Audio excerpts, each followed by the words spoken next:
I used to think my life was a straight line. 20 years of internet and marketing work in Germany can make it feel that way.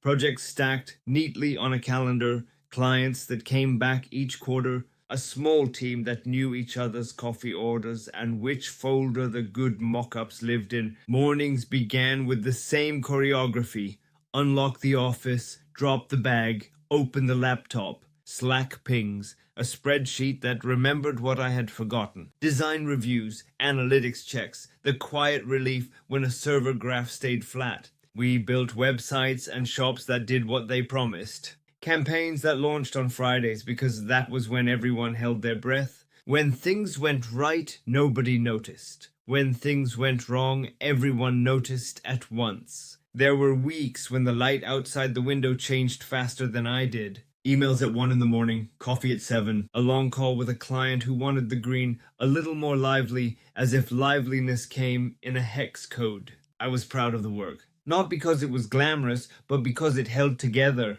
The numbers matched the charts, the pages loaded, the cart didn't crash on the day of the promotion. We were small, but we were steady. I learned the soft skills that don't get advertised. How to listen until the real problem shows up.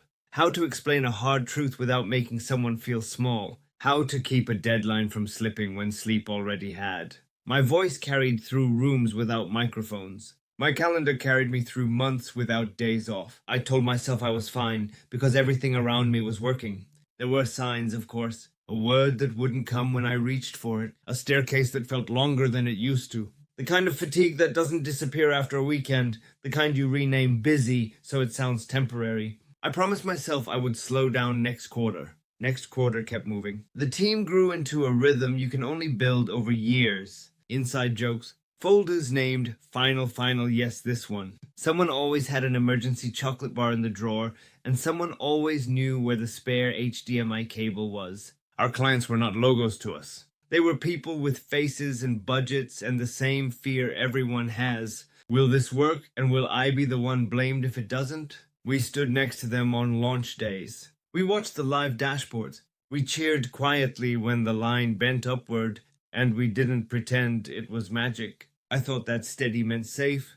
I thought that experience meant control. It didn't occur to me that a life can be well organized and still be fragile. The day that everything stopped is another story. But the reason I'm telling you about the before is because it wasn't a bad life. It was a full one, a busy one, in many ways a good one. I measured success by the things I could tick off. A site shipped, a client kept, a team member who grew and started mentoring someone else. What I didn't measure was the cost of always being available, the weight of never letting a ball drop, the quiet ways a person's body keeps a record when the calendar doesn't. If you had walked into our office on a typical Thursday, you wouldn't have noticed anything unusual. You'd see two people arguing gently about a headline, someone in headphones polishing a checkout page, me pacing during a call, drawing a diagram in the air. There was a comfort in the repetition. The computer woke, the tasks lined up. The same skills that got us through the last 10 launches would get us through the next 10. I used to think that the future was a longer version of the present. That if I kept doing what I knew, I would keep getting what I had. I didn't realize I was living in a season, not a permanent state. The small signals kept tapping the glass. I learned to work around them. I became good at disguising effort as ease. Looking back, the most important things weren't the sites or the campaigns. They were the people around me, family, friends, the team who stood close when I didn't ask. The ordinary kindness that keeps a person upright when the public story says busy and the private body says careful. When the stroke came, it did not ask for permission. It did not consult my calendar or wait for a handover. It arrived like a full stop at the end of a sentence I had assumed would keep running. That is the dividing line people don't see when they scroll past a thumbnail. Before and after, work and rest. A voice that carried and a voice that had to be rebuilt, syllable by syllable. I'm not telling this to dramatize anything. I'm telling it because understanding the before makes the after make sense. The choices I made later about health, about work, about what matters were not sudden. They grew from everything I've just told you.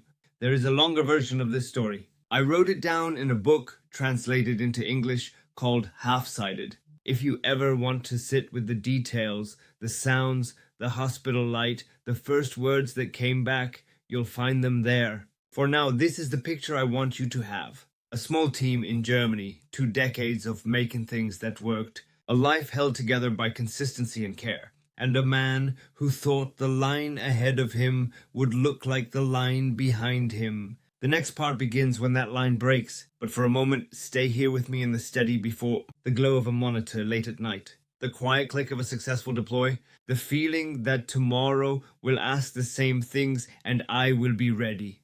I wasn't ready. No one is. And somehow that's where the real story starts. No fluff, just results. Okay, now,